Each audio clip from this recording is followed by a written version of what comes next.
Welcome to the week ahead for the week starting Monday, the 24th of February. We're coming off the back of a week that saw rate cuts from the likes of the RBNZ and the RBA, and Australia is going to remain in focus as we see inflation data coming out this week. And by and large, you could look at the economic calendar and say it's relatively quiet, but there is going to be a central theme around inflation as we move throughout the week, crescendoing into Friday, where we see the core PCE price index out of the US, and we saw the initial regional numbers coming out of the Eurozone.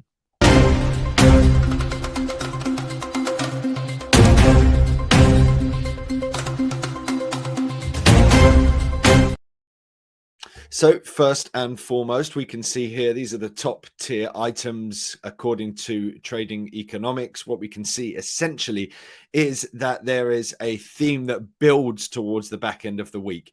Really, Friday is the mainstay of the week with, like I said, we've got that core PCE price index, the GDP number coming out of Canada. We've got inflation from France and Germany.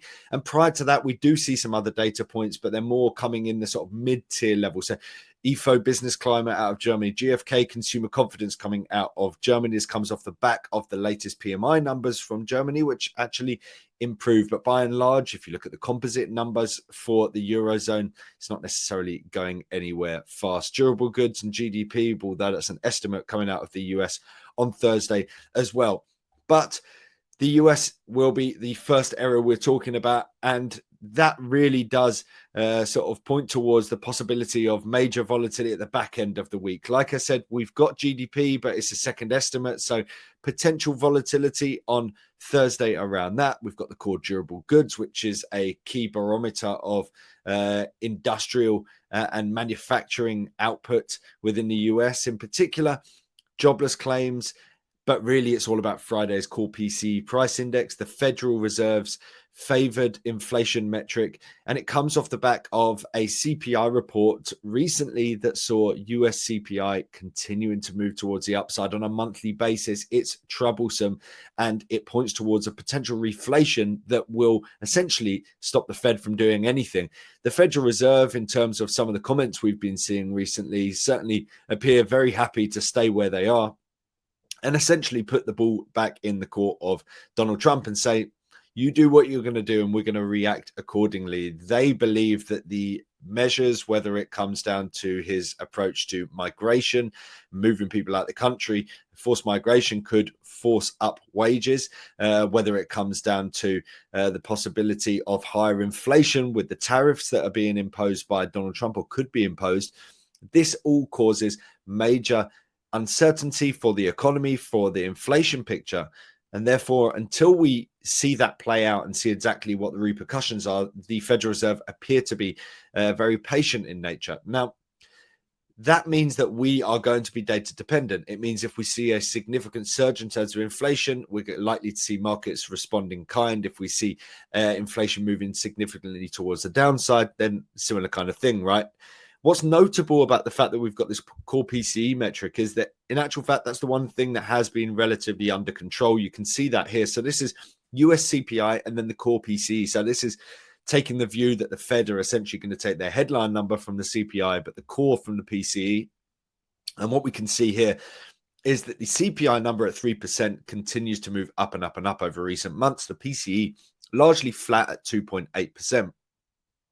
If we look at the trajectory of that core PCE metric since April of last year, we've been there or thereabouts really on target. If you look at those monthly numbers, which is the yellow bars or orange bars in the middle, they're sort of around where they need to be, just below that 0.2% on average. So it's on a decent trajectory to get down to target. So you can see that at the bottom, the 8-month annualized figure at 2.16. And interestingly enough, it seemed to move in tandem with the CPI numbers until recently. We can see those green bars moving ever higher. We haven't necessarily seen that in terms of core PC. So arguably, this is the kind of report that could give markets a little bit more optimism that we're not seeing a major reflation move in the US.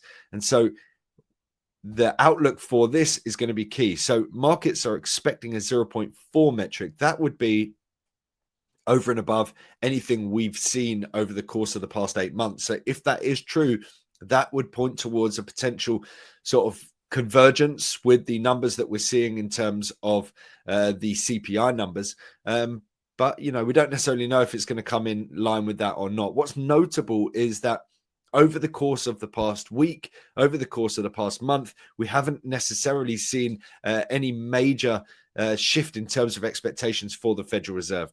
And that points towards the idea that even if we see stronger data, and certainly we've seen it recently with the Philly Fed manufacturing survey, the prices paid element and current prices spiking sharply higher, we haven't necessarily seen a shift really in terms of market expectations. And that's because at the moment, the market expectations are essentially for a single rate cut this year. So they're already relatively extended in that direction. So the next step is to say we're not going to see any rate cuts this year. And that's quite something. So at the moment, markets are essentially sort of near enough tied up between one rate cut or two rate cuts. Maybe we see a move back towards the single rate cut if we do. Now, if we're talking about markets that could be impacted quite heavily by any announcement that makes us think there's going to be more or less interest rate cuts, the Russell 2000 is going to be a key one to follow. Russell 2000, of course, are a lot smaller than the companies you would find that within, say, the S&P 500 or the NASDAQ or alike. And those small companies have the benefit of being relatively domestically focused. So the kind of policies that could be imposed under Donald Trump when it comes to tariffs, that could be beneficial for those companies, but they're highly sensitive to interest rate and borrowing changes. So if you expect to see interest rates remain higher for longer, that's detrimental to the Russell 2000. So what are we doing at the moment? You can see here that we've been generally sort of trending upwards since that 2023 sort of Q4 low. And then, we're coming back towards this sort of rough trend line support. It's certainly by no means perfect, but it sort of gives you a gauge of the general direction of travel for this index. Now, more recently, you can see we popped up through resistance of 2293. Now we're sort of rolling over, coming back towards that trendline support once again. So there's a possibility that we're in a retracement phase at the moment. So you can see here that we're looking at the possibility of this being a retracement, and therefore, your 61.8 would be around 2222. But really, it comes down to adjustments in terms of interest rate expectations. Do we see something that creates the expectation that we're going to see no rate cuts this year? So if we see a sharp rise in terms of the core PCE price index, then I would likely, I'd be expecting to see this market coming under pressure. And certainly over the near term, we've been seeing this sort of narrowing in terms of price action with sort of higher lows. So we'd need to see a breakdown through this 2229 swing low to point towards another leg lower coming into play here. But if we see something that once again signals that inflation isn't necessarily as troublesome as we had thought, i.e. that the core PCE metric comes in relatively low, not at 0.4 on the monthly figure, instead, at 0.2, then that could be the kind of thing that provides an uplift for this market. So that's going to be a key one to be watching out for over the course of the coming week. Next up, we're looking at the Eurozone. Of course, the Eurozone inflation metric itself is not actually released over the course of the coming week. Instead, we see the back end of the week increasingly focusing on those regional metrics.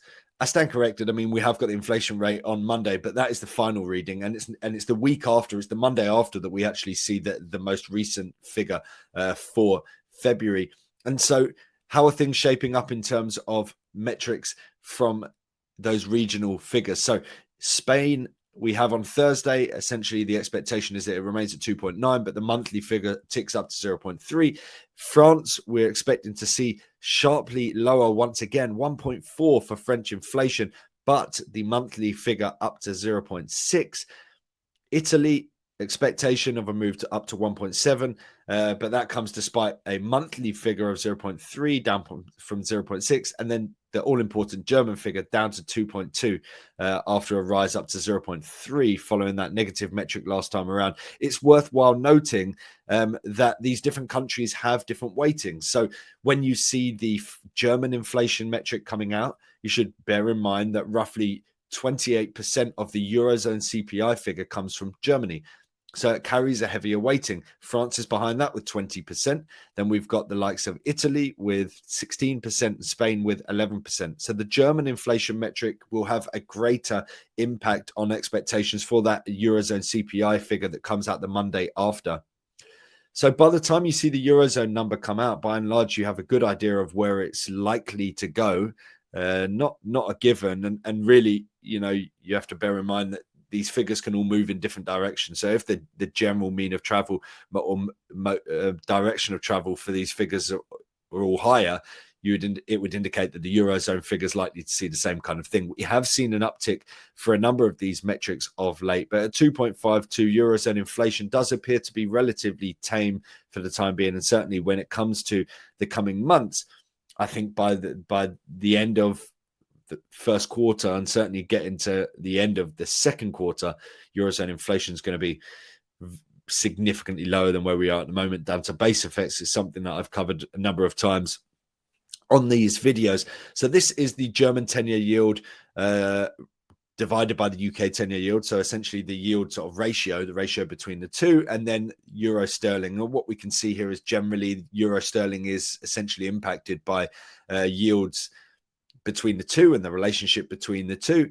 That has diverged to some extent recently, in actual fact, and that came at a similar kind of time as we saw the French elections and it popped quite significantly around that. Nonetheless, whilst we saw a bit of divergence, if you look over recent price action, they are essentially moving in tandem, albeit they're sort of a bit wider from each other. So if I zoomed in, then that divergence probably wouldn't necessarily show up. So if we're expecting to see lower yields in the Eurozone as a result of these inflation figures, then you'd be talking about the possibility of a lower euro sterling. So weak inflation should bring euro sterling weakness.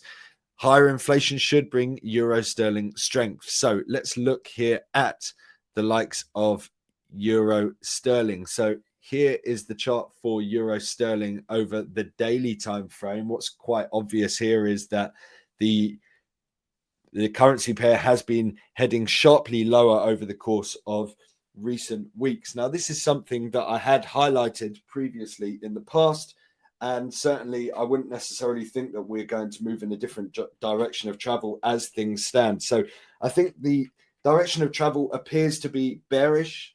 That's likely to continue as we move forward.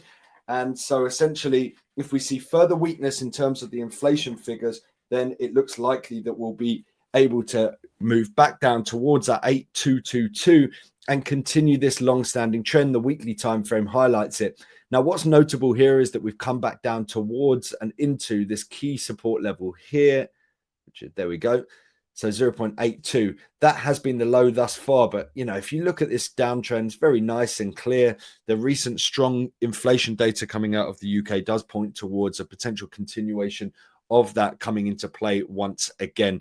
But certainly euro sterling, a key one to watch out for. This has played out absolutely perfectly because we were talking about it back here, that convergence of the 61.8 and that descending trend line. And it has rolled over in the way that we would have liked and we were hoping for. So that's playing out pretty nicely. If we look at, say, the 1 hour time frame, you can see sort of a bit of consolidation here, but really you're just going to be tracking these swing highs, right? So do we continue to create this pattern, which would essentially indicate that what we're seeing at the moment is a sort of consolidation within this latest leg lower, so a retracement? Or is that like a 50%, something like that? Almost to 61.8, and now we're breaking lower once again. So unless we break the 0.83 mark, then it's just more of the same. I think it's quite likely we see further downside. And certainly, in terms of the inflation figures, like I said, soon enough we're likely to see really significant disinflation for the Eurozone. And that should put further downward pressure on yields. That should put further downward pressure on the euro against the likes of the pound. So certainly a key one to be watching out for over the course of the coming week. Then finally, let's just look at Australia. Now, Australia is by and large not necessarily that interesting for the most part of the week. I mean, we've got plenty of indicators here that we won't be following. But it's a relatively quiet week, and we have got that monthly CPI indicator, which has been rising over recent months. As a forecast that it rises once again, 2.5% expected for this metric. You can see here that in terms of the monthly figures, which is the light blue line, you can see it sort of rising over the course of the past few months. So do we see those inflation pressures abate? Bear in mind, we just saw the RBA cut rates by 25 basis points. The expectation is that we will see another 50 basis points over the course of the year in terms of cuts. But that's not a given. And certainly they said, it was a relatively hawkish rate cut from the RBA. They're pointing towards the continued fear around inflation. So if we see stronger data coming out of Australia, if we see stronger inflation coming out of Australia, then it starts to undermine those two remaining rate cuts that are expected for the year. And at the same time, you have that impact of what's happening in terms of China. Chinese markets are on a rip. The Hang Seng's up, last time I checked, around 11% over the course of February alone. We're seeing the Chinese yuan gaining ground. So people are feeling more confident about the Chinese economy, and the Australian economy is heavily reliant on the Chinese, right? So if we think the Chinese are going to do really well, then we probably think the Australian economy is going to do relatively well as well. And therefore the Australian dollar can carry a little bit more favor. Now, let's just wrap things up by looking at the Australian dollar. This is the Aussie dollar against the greenback, against the US dollar from a weekly perspective. So bearish trend overall, you can say. But we're in a phase at the moment that looks like we've potentially bottomed out. Now, set within a bearish trend, you don't necessarily know how long this kind of rise could be, right? But we've come off the back of a phase where we saw selling pressure for sort of multi-month sell-off essentially, and now we're starting to rise. Part of this, and a large part of this, really coming down to weakness in terms of the US dollar. It's something I've gone into in the past about how Donald Trump, where he came into power last time around, the US dollar strengthened over the first few weeks after he won the election off a sort of risk-off sentiment, some fear coming into play. We've seen that again, but now we're seeing the US dollar rolling over, much like it did last time around for the US dollar under Donald Trump in his first tenure. So I wouldn't be surprised to see further downside in terms of the US dollar lifting this currency pair. You can see in terms of previous occasions that we've seen a sort of strong sell-off and then bottomed out a bit. We've come into, sometimes we reverse that entire move. Look at this one. We've reversed pretty much the entire move. So a lot of these major sell-offs end up giving us a fair bit of it back. This one was more like a 50%, but where are we at the moment? We're certainly not at a 50%. We're maybe at a 38.2. Might not even be that. Let's just see. I think it probably is a 38.2. Let's go shallow. 38.2 on the nose. Yeah. So we're still in the sort of shallow realm, which means there's a possibility of further upside to come. Now, we're pulling back a little bit here, but I wouldn't be surprised to see this continue to gain traction in what looks like a market that appears to have potentially bottomed out here. If we break back below this near-term swing low, which will be at 0.6327, sorry, my eyes aren't good enough, 6327, that's when it starts to sort of undermine the idea that we've bottomed out and we're going to be continuing to regain ground. But until that happens, near-term downside, I wouldn't be surprised to see that getting bought up once again as we continue to extend the rebound following what looks like a potential bottoming out and looks quite similar to the kind of moves that we've seen in the past. The Chinese story coming into play, the possibility of a rise in terms of that inflation metric that undermines the idea of us seeing 2 more rate cuts this year.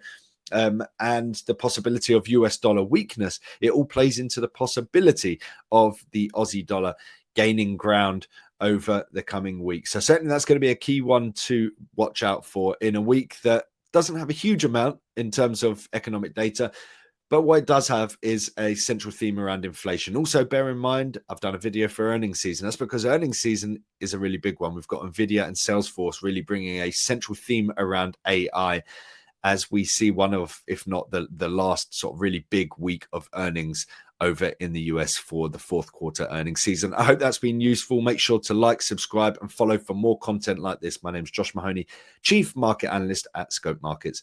Have a great day. Have a good weekend. And thanks a lot for watching.